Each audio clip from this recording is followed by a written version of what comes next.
Seventh day Adventist college Roorkee की तरफ से आप सबको आज की उपासना में आप सबका स्वागत करते हैं और प्रभु से यही प्रार्थना करते हैं कि प्रभु आप सबको, आपके परिवारों को, आपकी यूनिट को प्रभु बहुतायत से बरकत दे। आइए आज का संदेश देने से पहले प्रभु यीशु मसीह के पास आएंगे। स्वर्गीय महान प्यारे पिता परमेश्वर, तेरा धन्यवाद देते हुए कि तूने आज हमें जीवितों की दुनिया में रखा है जो तेरे संदेश को सुना भी सकते हैं और सुनने वाले सुन भी सकते हैं। होने दे कि तेरा आत्मा हमारी अगुवाई करे, कि जो भी संदेश दिए जाएं वो तेरी ओर से हों, ना कि हमारी ओर से। ये प्रार्थना तेरे पुत्र प्रभु यीशु के नाम से मांगते हैं, आमीन। इस समय हम जो हमारा विषय है आपसे बातचीत करने का, वो चल रहा है टेस्टिंग ऑफ फेथ पार्ट 2। बीते सप्ताह हमने इसी विषय पर आपसे बातचीत करी थी और उसे नाम दिया था पार्ट 1। और हमने डैनियल के 3 अध्याय पे, जबकि शद्रक, मेशक और अबेदनगो जिनको आग की भट्टी में डाल दिया गया, और वहां पर हम पाते हैं कि वो सुरक्षित उसमें से निकले। खास बातें जो वहां पर आई थी, जो टेस्टिंग ऑफ फेथ, विश्वास की परख, उनके प्रति ये आज्ञा निकाली गई कि जो इस मूरत के आगे सिजदा नहीं करेगा वो आग की भट्टी में डाल दिया जाएगा।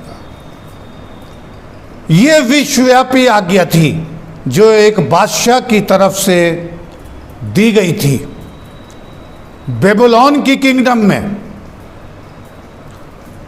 उन्हें डाल दिया गया, लेकिन नबूकदनेस्सर वहां स्वयं देख रहा है चौथे व्यक्ति को, और वो कह रहा है कि हमने डाले 3 थे, ये चौथा कौन है?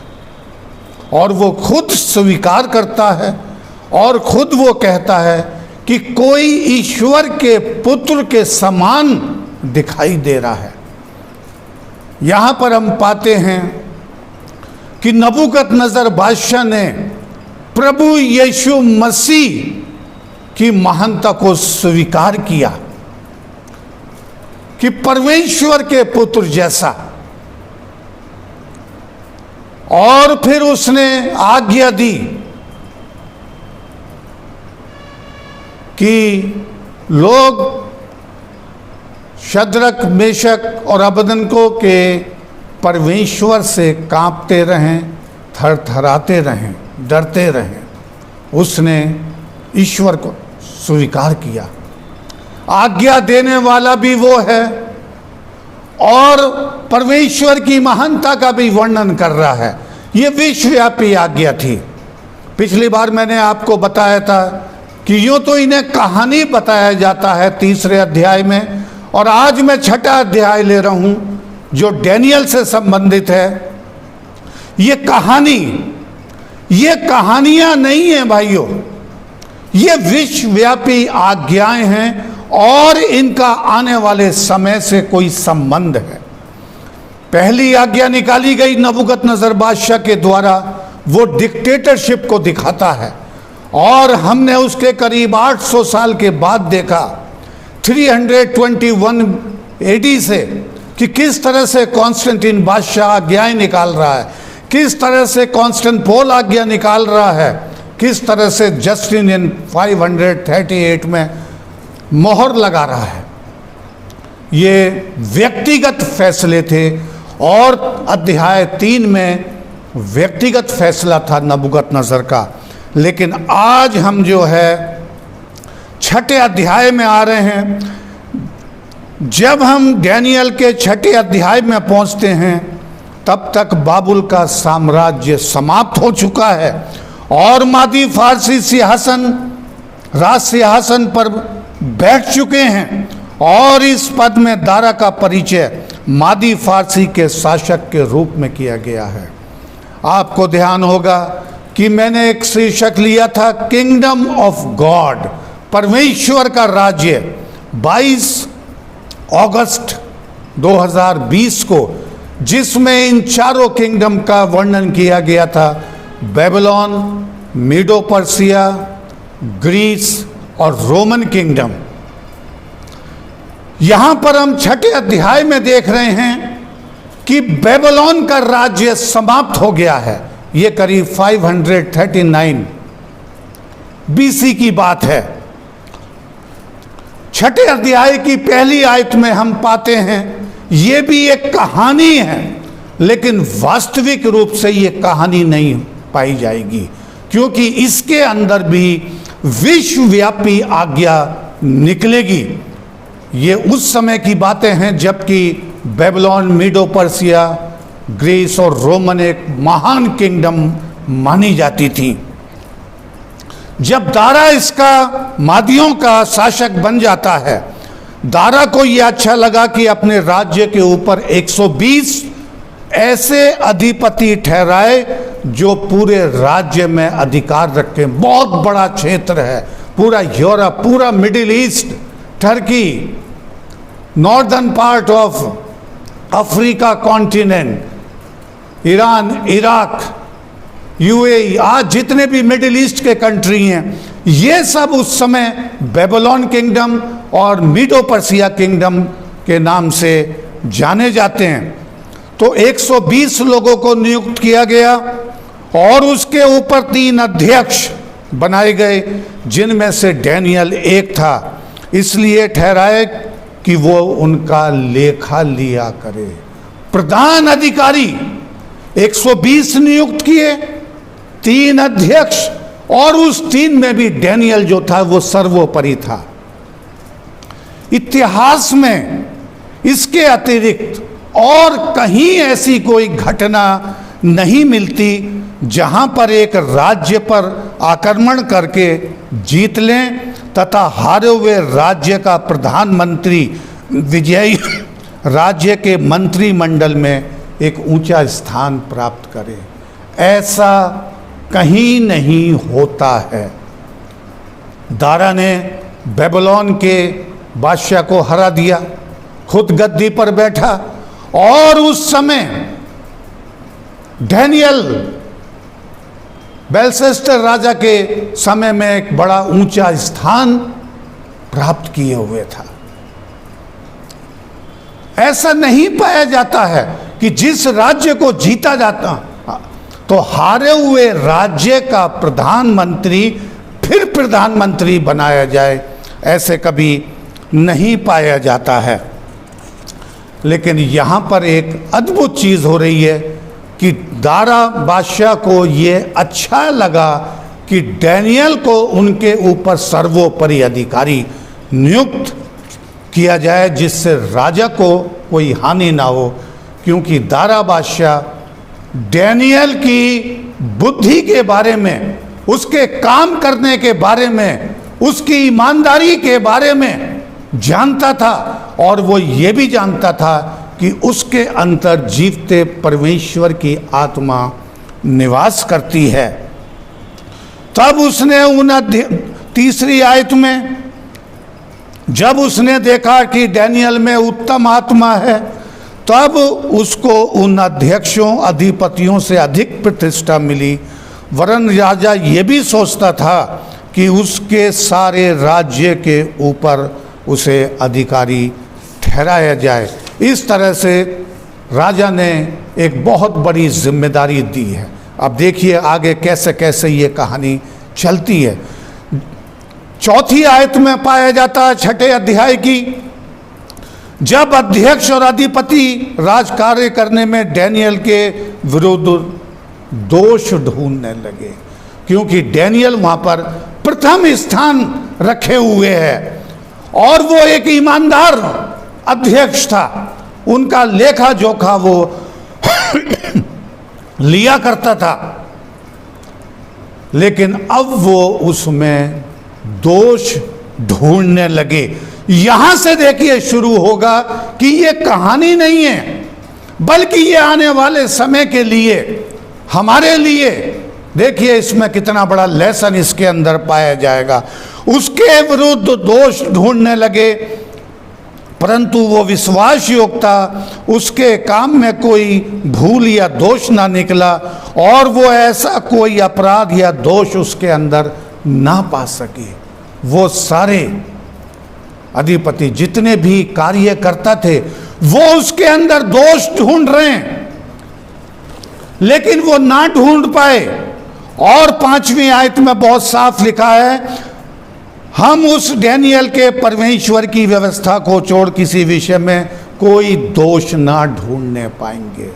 उन्होंने आपस में ये बातचीत करी कि डैनियल एक ईमानदार है, परमेश्वर का आत्मा उसमें रहता है, वो एक ईश्वर की उपासना करता है, और वो आपस में कह रहे हैं कि हम उसके अंदर ऐसा कोई दोष ना ढूंढने पाएंगे, क्योंकि वो परमेश्वर की व्यवस्था से प्यार करता है, वो एक परमेश्वर की उपासना करता है, वो सुबह दोपहर शाम उसको दंडवत करता है। इसी कमी को उन्होंने जो है अपना हथियार बनाया और उसे षड्यंत्र के लिए रच लिया। यहां से देखिए शुरू होता है ये। अब कहानी नहीं रहेगी, क्योंकि डैनियल के 12वें अध्याय में 9वीं आयत में लिखा है कि डैनियल चला जा, क्योंकि ये बातें अंत समय के लिए बंद हैं और इन पे मोहर दी हुई है। समय आएगा, ज्ञान बढ़ेगा, लोग इधर उधर दौड़ेंगे और इन बातों को समझेंगे। आज समय आ गया है कि हम इन बातों को समझ सकें, जान सकें कि ये चीजें, क्योंकि अब जो चीज आएंगी वो विश्वव्यापी तौर पर आएंगी। तब यहां पर जो 120 लोग हैं, 2 अध्यक्ष हैं, डैनियल को समाप्त करने के लिए एक बहुत बड़ा षड्यंत्र रचा गया और एक बहुत बड़ा जाल बिछाया गया। इसे आगे देखते हैं 6ठी आयत में, इसी अध्याय में। तब वे अध्यक्ष और अधिपति राजा के पास उतावली से आए और उससे कहा, हे राजा दारा, तू युग युग जीवित रहे। राज्य के सारे अध्यक्षों ने, हाकिमों ने, अधिपतियों ने, न्यायियों, गवर्नर ने भी आपस में सहमति की, आपस में मीटिंग करी और आपस में फैसला किया कि राजा ऐसी आज्ञा दे और ऐसी कड़ी आज्ञा निकाले कि 30 दिन तक कोई, हे राजा, तुझे छोड़ किसी और मनुष्य या देवता से विनती करे तो वो शेरों की मान में डाल दिया जाए। देखिए ये षड्यंत्र डैनियल के खिलाफ लगाया जा रहा है। अब आप देखिए, जब हम अंत समय में आ रहे हैं, इन चीजों का देखिए क्या तात्पर्य निकलेगा। देखिए, ध्यान दीजिए किस तरह से एक पाप दूसरे पाप की ओर ले जाता है। वो जितने भी अधिपति थे, प्रधान थे, वो सब किसी ना किसी गलत कार्यों में लीन थे और डैनियल उनकी गलतियां निकालता था, उन्हें बताता था और इन्होंने दोष ढूंढने शुरू कर दिए। एक पाप तो वो कर रहे थे और दूसरा पाप उन्होंने बहुत बड़ा षड्यंत्र रचा। अब देखिए, आइए इस बात पर ध्यान दें फिर क्या हुआ।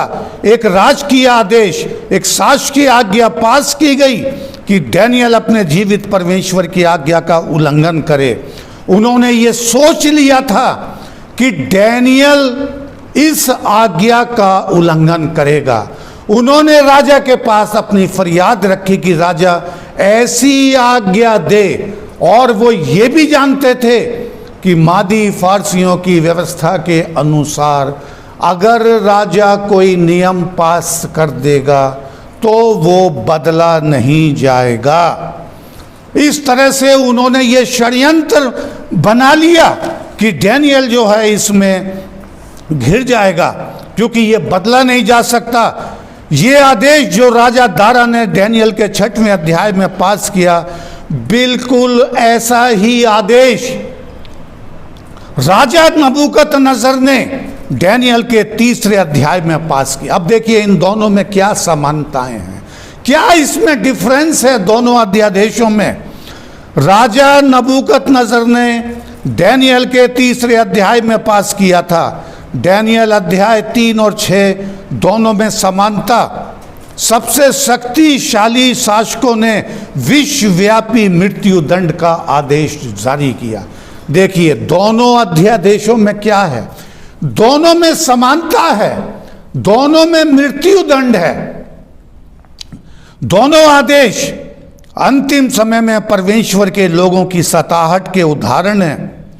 जिस प्रकार प्रकाशित वाक्य के 13वें अध्याय में लिखा है, थोड़ी देर में देखिए हम 13वें अध्याय में आएंगे। समानता 3रे अध्याय में व्यक्तिगत फैसला है, और देखिए 6ठे अध्याय में जो फैसला हो रहा है वो सामूहिक फैसला और सामूहिक षड्यंत्र जो है वो किया जा रहा है।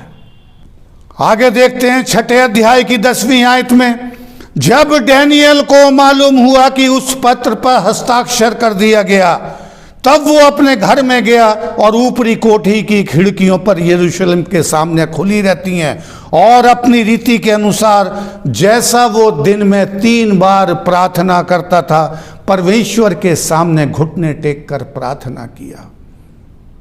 जब डैनियल को इस षड्यंत्र का पता पड़ा, क्योंकि वो जो अध्यक्ष और जो कार्यकर्ता थे वो राजा के पास जो गए थे, राजा ने तो यही समझा था कि डैनियल भी इसमें शरीक होगा, और डैनियल ने भी ये फैसला किया होगा कि तुझे छोड़ करके अगर कोई किसी की उपासना करे, पूजा करे, तो वो शेरों की मान में डाल दिया जाए।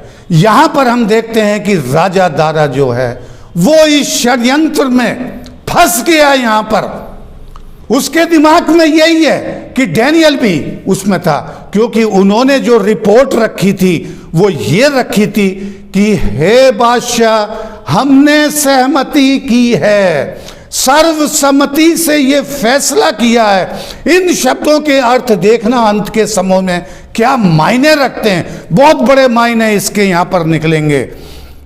जब डैनियल को मालूम हुआ कि उस पत्र पर तो वो प्रार्थना करने के लिए, तब राजा ने आज्ञा दी, 16वीं आयत में, डैनियल को लाकर सिंहों की मान में डाल दिया जाए। उस समय डैनियल से कहा, तेरा परमेश्वर जिसकी तू उपासना करता है वही तुझे बचाएगा। देखिए राजा को अभी ये षड्यंत्र की जानकारी नहीं है। राजा दारा प्रयास कर रहा है, 6ठे अध्याय में हमने देखा है कि किसी तरह से वो डैनियल को बचा सके, लेकिन वो फिर उसके कार्यकर्ता पहुंचते हैं और कहते हैं कि हे बादशाह, मादी फारसियों के व्यवस्था के अनुसार जो नियम राजा ने एक बार पारित कर दिया वो बदला नहीं जाएगा। तब वे पुरुष राजा के पास उतावली में आकर कहने लगे, 15वीं आयत में, कि मादी फारसियों में ये व्यवस्था है, ये नियम है। और यहां पर हम पाते हैं कि राजा दारा मजबूर हो गया और वो कह रहा है कि तेरा परमेश्वर जिसकी तू उपासना करता है वही तुझे बचाएगा। तब एक पत्थर 17वीं आयत में, तब एक पत्थर लाके उस गड्ढे के मुंह पर रखा गया और राजा ने उस पर अपनी अंगूठी से मोहर लगा दी और राजा अपने महल में चला गया।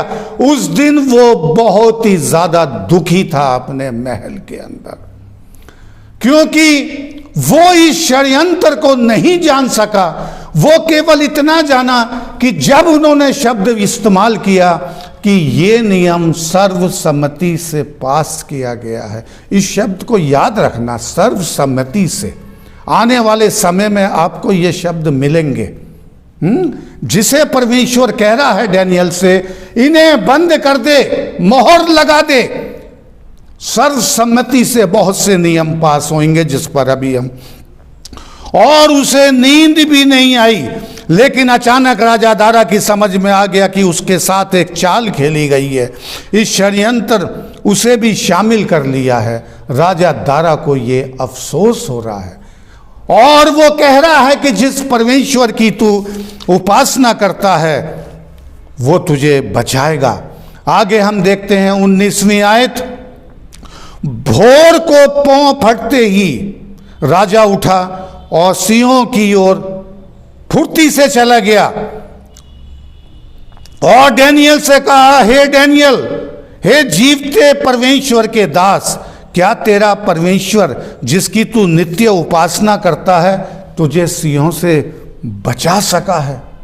देखिए, मिरेकल ऑफ गॉड, परमेश्वर का चमत्कार। राजा दारा स्वयं कह रहा है कि जिस परमेश्वर की तू उपासना करता है वही तुझे बचाएगा। देखिए, जो ये थोड़ी देर पहले पिछले सरमन में कहानी हमने भी 50 साल पहले पढ़ी, 40 साल पहले पढ़ी, हम भी इसको कहानी का रूप मानते रहे, लेकिन वास्तव में ये कहानी नहीं है। क्योंकि देखिए यहां लिखा हुआ है, पहला पतरस 5:8, ये अंत समय के लिए होने वाली घटनाएं हैं, जो कि यहां पर पतरस कह रहा है, सचेत और जागृत रहो, क्योंकि तुम्हारा विरोधी शैतान गर्जने वाले सिंह की नाई इस खोज में रहता है कि किसे फाड़ खाए। यहां पर हमने देखा 6ठे अध्याय में परमेश्वर की जो 4 आज्ञाएं हैं, व्यवस्था है, एक ईश्वर की उपासना करना, किसी मूरत सूरत के आगे सर ना झुकाना, प्रभु का नाम व्यर्थ ना लेना, पवित्र सैबत को याद रखना।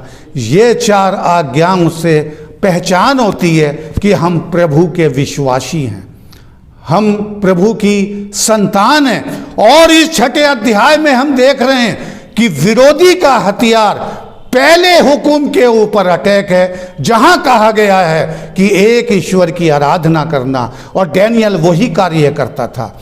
और तीसरे अध्याय में हमने पाया था जो 10 आज्ञाओं में से दूसरी कहती है कि तू किसी मूरत सूरत के आगे सर न झुकाना, और वहां पर भी विश्वव्यापी आज्ञा निकाली गई कि वो मूर्ति के आगे झुकें, लेकिन वहां वो नहीं झुके, लेकिन वहां प्रभु यीशु मसीह आग की भट्टी में उनके साथ था। प्रभु यीशु मसीह उनके साथ वहां पर मौजूद था और उसने बचाया। देखिए, ये हालात, ये घटनाएं अंतिम समय की ओर ले जा रही हैं, अंत के समय में। और यहां प्रभु यीशु मसीह ने 24वें अध्याय की 9 आयत में और 10 में कहा है, तब वे कलेश दिलाने के लिए तुम्हें पकड़वाएंगे, तुम्हें मार डालेंगे, सताएंगे। विश्वव्यापी आज्ञा सर्वसम्मति से राजा दारा के द्वारा निकाली गई है। तीसरे अध्याय की आज्ञा जो राजा का फैसला था वो 300, 400, 500, 600, 700 एडी में पूरा हो चुका है, जो व्यक्तिगत राजाओं के फैसले थे। लेकिन यहां पर फैसला जो हुआ है, मैं फिर कह रहा हूं, सर्वसम्मति से उन्होंने बादशाह को कहा, राजा दारा को कहा कि हमने सर्वसम्मति से ये फैसला किया है कि हे राजा, अगर तेरे अलावा कोई किसी की उपासना करे तो वो शेरों की उसमें डाल दिया जाए अंतिम समय के लिए। परंतु यहां पर लिखा हुआ है मत्ती 10:17 में, परंतु लोगों से सावधान रहो, क्योंकि वे तुम्हें महासभाओं में सौंपेंगे और अपनी पंचायत में तुम्हें कोड़े मारेंगे। तुम मेरे लिए हाकिमों और राजाओं के सामने और उनके सामने उन पर और अन्य जातियों पर गवाह होने के लिए पहुंचाए जाओगे, वो तुम्हें पकड़वाएंगे। ये दोनों घटनाएं अंतिम समय की ओर इशारा कर रही हैं। जो डैनियल से कहा जा रहा है इस पुस्तक को मोहर लगाकर बंद कर दे। और हम ये देख रहे हैं कि पीछे अध्यायों में हमने बताया डैनियल की पुस्तक के आधार पर ही जो 2300 दिन की भविष्यवाणी का जिक्र किया, जो कि 457 बीसी से शुरू होती है और 1844 में समाप्त होती है, जब पवित्र स्थान शुद्ध किया जाएगा। और वो कार्य हो रहा है और प्रभु यीशु मसीह महापवित्र स्थान में प्रायश्चित कर हमारे लिए कर रहे हैं। अनुग्रह का समय कि हम बचाए जाएं, मोहर लगने का समय, प्रभु यीशु मसीह हमारे साथ है। देखिए धर्मशास्त्र, पवित्र बाइबल हमें यह सिखाती है, जिस तरह डैनियल के समय में स्वर्गदूत ने शेरों के मुंह को बंद कर दिया, उसी तरह आने वाली उस बड़ी विपत्ति या संकट के समय स्वर्गदूत हमारी रक्षा करेंगे। अगर आपको याद होगा जो मैंने पहला संदेश दिया था, पेरल्स एंड प्रोटेक्शन, भजन संहिता 91, जून 19, 2020 को पहला सरमन दिया था। और मुझसे उस समय कहा गया था सीरीज 1 या 2 सरमन की नहीं होती है। मैंने वो पहला सरमन जो दिया था एक उद्देश्य के अंदर था, परमेश्वर हमारा बचाव करेगा, क्योंकि वहीं पर हम धीरे धीरे धीरे करके आगे जैसे जैसे बढ़ेंगे हम चलते रहेंगे। प्रोटेक्शन जो है प्रभु के द्वारा। देखिए डैनियल के साथी भट्टी में पड़े हैं और जिन्होंने भट्टी में डालने के लिए करा वो आंच से ही जल गए। यहां पर हम देखते हैं, वहां देखते हैं प्रभु यीशु मसीह स्वयं मौजूद है। और 12वें अध्याय की पहली आयत में कहता है कि विपत्ति के समय माइकल स्वयं हमारे बीच में मौजूद होगा। और माइकल प्रभु यीशु मसीह को बोध करता है 12वें अध्याय की पहली आयत में। 91 जो है इसे गले का हार बना लें। 3500 साल पहले ये भजन लिखा गया, लेकिन ये भजन आखिर के समय, अंत के समय के मसीहों के लिए लिखा गया है कि मैं तुम्हें महामारी से बचाऊंगा, मैं तुम्हें अपने पंखों की आड़ में रख लूंगा, तेरे निकट बाएं हाथ 10,000, दाएं हाथ 10,000 गिरेंगे, दुष्टों से तेरी रक्षा करूंगा, मैं शेरों से तेरी रक्षा करूंगा, मैं नागों को कुचल दूंगा। भजन संहिता 91 आज के वातावरण में जो शुरू हो गया है, हम जो है इसे अपने गले का हार बना लें।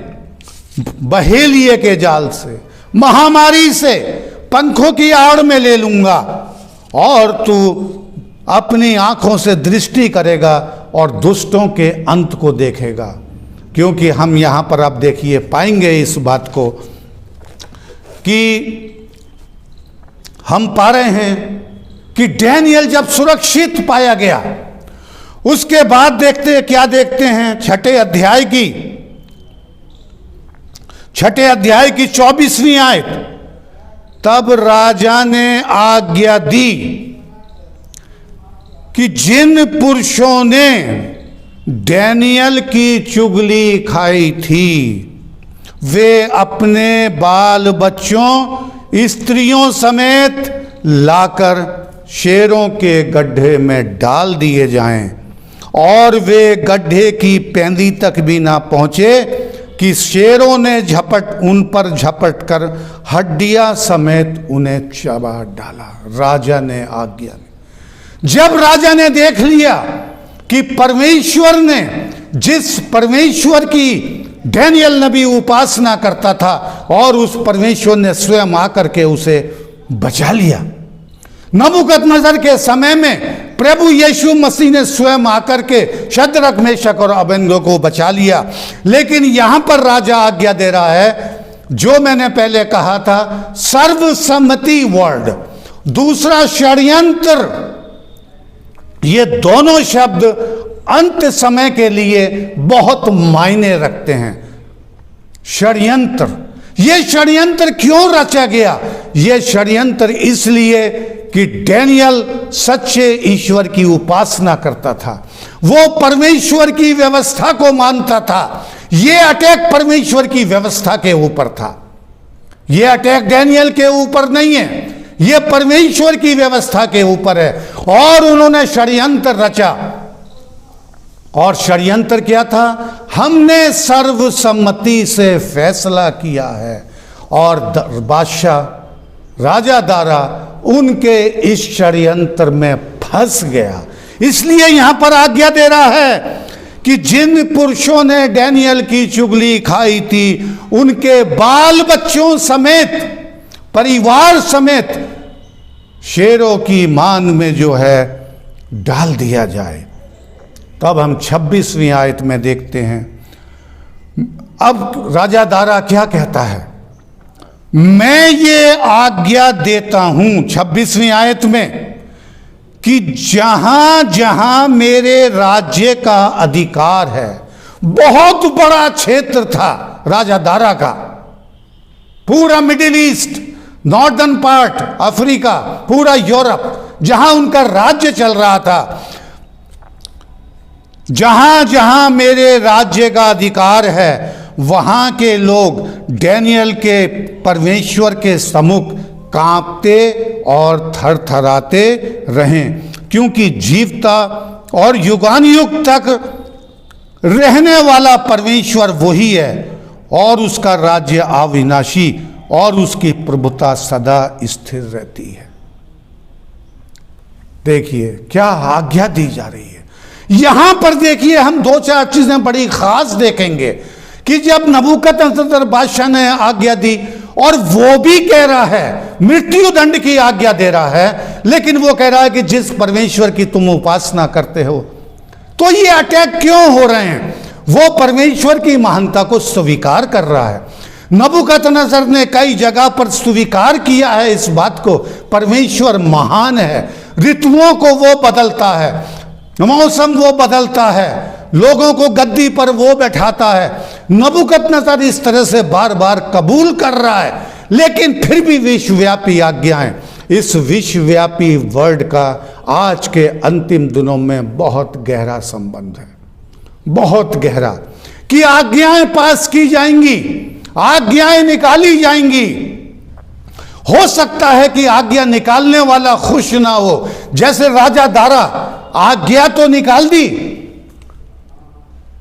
लेकिन वो खुश नहीं है, उसके मुंह से निकल गया, और उसने यही सोचा कि डैनियल भी उस मीटिंग में शामिल होगा जहां सर्वसम्मति से यह फैसला किया गया है।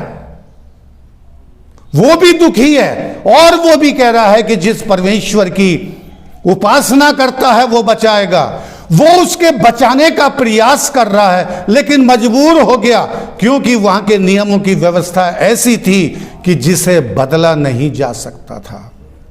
इसी तरह की आज्ञाएं अंतिम समय में, अगर जो है प्रकाशित वाक्य 13 के अध्याय में जो है पाई जाती हैं, कि इसी तरह की आज्ञाएं ना चाहते हुए भी निकलेंगी। प्रकाशित वाक्य 13 बहुत बड़ी भविष्यवाणियां हैं इसके अंदर, इसके लिए अलग से हमारा पीरियड चलेगा, लेकिन आपको बस थोड़ा इशारा कर देते हैं कि प्रकाशित वाक्य 13 में 2 पशुओं का जिक्र है। पहला पशु 13वें अध्याय में समुंदर में से निकला, भीड़ भाड़ वाले क्षेत्रों में से निकला, और हम पाते हैं कि उसने अपने कार्य 300, 400, 500, 600, 700, 800 से लेकर 1798 तक, जब कभी इस विषय पर आएंगे तो इस पर चर्चा होगी, वो कार्य पूरे हो गए। और वो कार्य सब व्यक्तिगत थे, व्यक्तिगत उसी तरह से जैसा नबूकदनेस्सर ने पास किया था कि जो इस मूरत के आगे सिजदा ना करे वो आग की भट्टी में डाला जाए। ऐसे ही फैसले 300, 400, 500, 600 में मूर्ति पूजा से संबंधित, संतों की उपासना से संबंधित, व्यवस्था को बदलने से संबंधित हो चुके हैं। लेकिन 6ठे अध्याय में जो आ रहा है, सर्वसम्मति से फैसला, बहुत लोग उसमें शामिल हैं, गिनती यहां पर नहीं दी हुई है, 120 कार्यकर्ता हैं, और 2 अध्यक्ष 3 अध्यक्ष थे,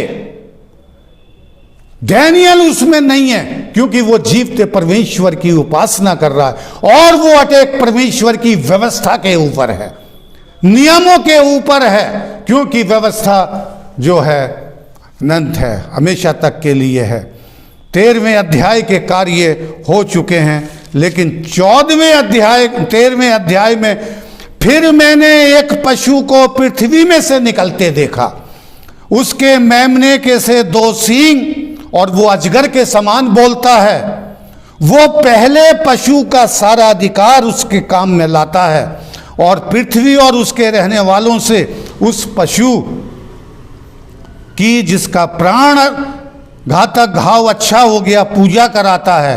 वो बड़े बड़े चिन्ह दिखाता है, आग बरसा देता है उन चिन्हों के कारण जिन्हें पशु के सामने दिखाने का अधिकार दिया गया।